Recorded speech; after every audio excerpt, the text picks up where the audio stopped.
Democrats are demanding answers over why Epstein co-conspirator Ghislaine Maxwell was suddenly transferred to a minimum security prison in Texas. The top Democrat on the House Oversight Committee demands the Republican chairman subpoena the full Epstein files and calls into question Maxwell's move after her meetings with the deputy attorney general. She is a known liar. She's been convicted of horrific crimes, and this idea that she should be moved to a better prison or somehow she should be getting some sort of pardon or special treatment should concern every single American. This is not a good person, and it's very concerning that a lot of folks right now across the country are in some ways lionizing her.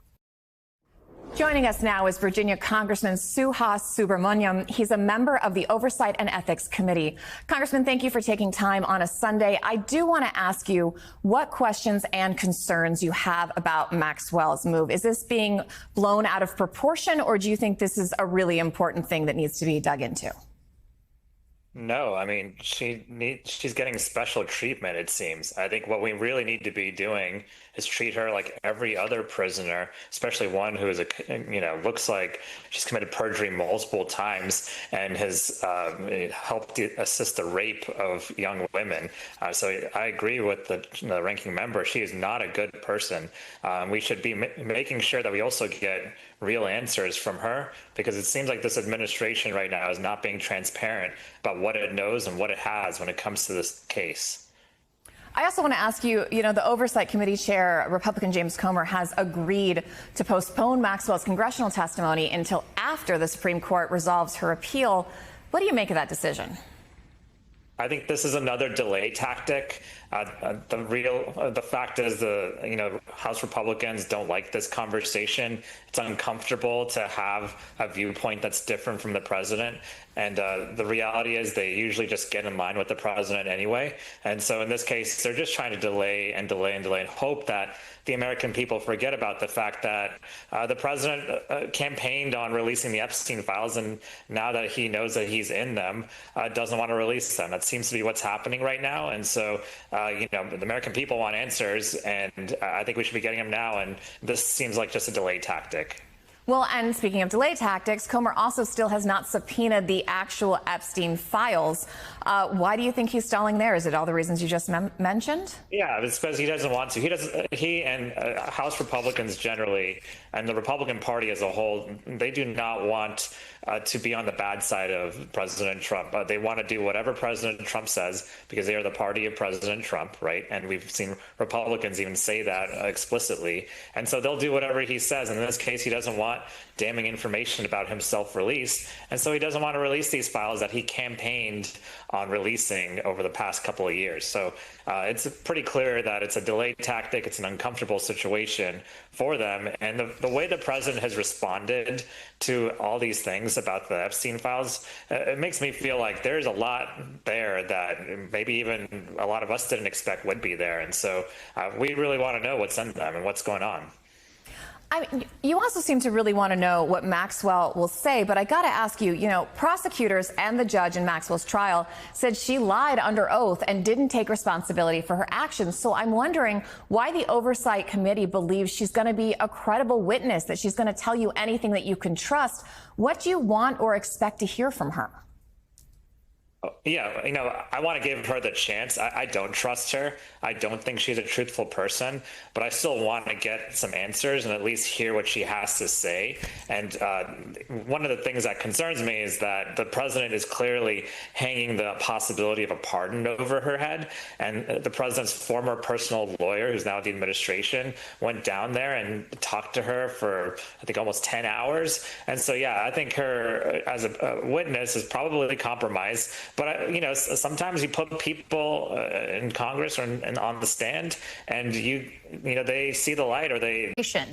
Democratic Senator Ron Wyden pushing for further probes into the financing and personal income of Jeffrey Epstein, saying, quote, follow the money. It is absolutely ludicrous for Pam Bondi to say that there is nothing to investigate.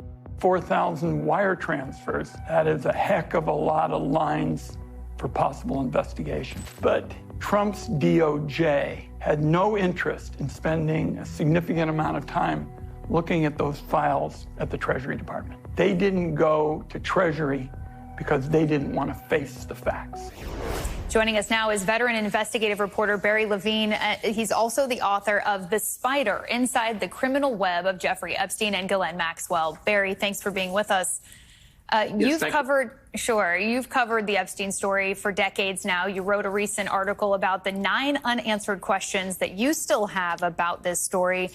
Does Senator Wyden's concern top your list? Well, it does. I mean, certainly, while we want to know about other possible men who took part in Jeffrey Epstein's sex trafficking, we also want to know about the money that took place, because Senator Wyden pointed out that there were 4,750 wire transfers that took place. Very suspicious. They were moved through Russian banks, and they totaled nearly $1 billion. Now, that money was paid out to, I believe, fixers in overseas who helped transport women to Jeffrey Epstein's island in the Virgin Islands. You know, Jeffrey Epstein didn't do this on his own. In the early days, he had Ghislaine Maxwell back in the 90s. After he was convicted back in Florida and had that slap on the wrist conviction, he moved his operation primarily to the Virgin Islands, and he was using modeling fixers to transport young women and children overseas and have them taken by plane to his island, where he then transported them by boat to his island. We know from the Attorney General in the Virgin Islands that airport personnel saw children as young as 12 years old being moved to his island. That took individuals overseas. Let's see if we can dig into that and bring to justice any people who took part in helping enable Jeffrey Epstein's crimes. I want to also get your reaction to the prison transfer of Ghislaine Maxwell. Yesterday, a lawyer for some of Epstein's victims told me he thinks it's likely that that transfer was negotiated before her meetings with Todd Blanche. How do you see it? Well, that very well may be true. I mean, I believe this is certainly special treatment that's taking place, and it is so wrong. When she was sentenced back in 2022, the U.S. attorney at the time said she committed heinous crimes against children. Now, she shouldn't be in this dormitory-style lockup down in Bryan, Texas. She should be doing a hard time. I would think that all the victims out there, and there's actually more than 1,000, would be very upset with the fact that she's been given some leniency in being moved from the lockup where she was in Tallahassee, Florida, to Texas. This Texas place is not suited for her. She's a monster. She's a sexual predator. She deserves to be doing time behind bars, and this is wrong. And I'm very fearful of what's going on behind the scenes between her and the Trump administration. It looks to me like she's leaning for a pardon by President Trump. We begin this hour with President Trump's cronies doing his bidding, because that's the day that ends in Y, whether it's pursuing retribution or seemingly protecting him from a new scandal. And now he has another loyal foot soldier confirmed to a very powerful position. Last night, the Senate voted to confirm Jeanine Pirro, a former Fox News host who has defended Trump for years as U.S. Attorney for Washington, D.C. That news came after we learned of Trump's latest target, the man who investigated him for his role in the January 6th insurrection and for mishandling classified documents, former special counsel Jack Smith. Now, the U.S. Office of Special Counsel, which is supposed to be an independent federal agency, has launched an investigation into Smith over an alleged violation of the Hatch Act. It's a law that bars certain political activities by government officials. The investigation came at the behest of Republican Senator Tom Cotton, who requested that the OSC look into Smith for, quote, unprecedented interference in the 2024 election. Terrible interference because Donald Trump won. Neither Trump nor his Republican allies have provided any evidence of wrongdoing. Meanwhile, the DOJ appears to be working hard to protect and insulate Trump, including from the recent backlash he's received for his handling of the Epstein files. Jeffrey Epstein's accomplice and convicted sex trafficker Ghislaine Maxwell was transferred from a low-security prison in Florida to a minimum-security prison camp in Texas, just a little over a week after her two-day meeting with Deputy Attorney General Todd Blanche. Yes, that is the same Todd Blanche who was Trump's personal attorney. Joining us now to break it all down, Andrew Weissman, an MSNBC legal analyst, former FBI general counsel, and former senior member of the Mueller probe. Andrew, thanks for joining us. I just want to start with the Blanche and Maxwell of it all, right? Because we've continued to talk about this, but it bears repeating because at this point, she's in Club Fed, right, hanging out. Talk a little bit about, that's Neil Katyal. Hey, Neil. We will get Andrew back here in a second. But Andrew, when you're looking at her getting this kind of cushier prison camp situation, that would seem to smack of preferential treatment, which usually prosecutors try not to do, even with people who are there that are working with them. Well, it doesn't just seem to be preferential treatment. It is preferential treatment.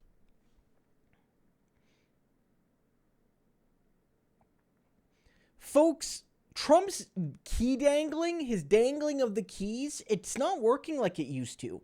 Look, one skill Trump used to have was I call it the two skills, the revolving door and the Three Stooges door.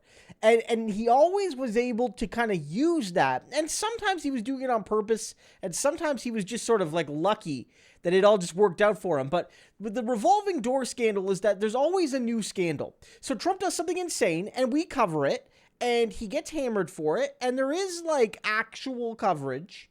But then a day later, 2 days later, whatever it is, we got our hands in our head like this because lo and behold, there's another scandal. Right? And we almost forget about the other one. And then we're on to the next one. Right? And then so lo and behold, we come in again 2 weeks later, a day later, 2 days later, whatever. And there's a new third scandal that pushes the second one out.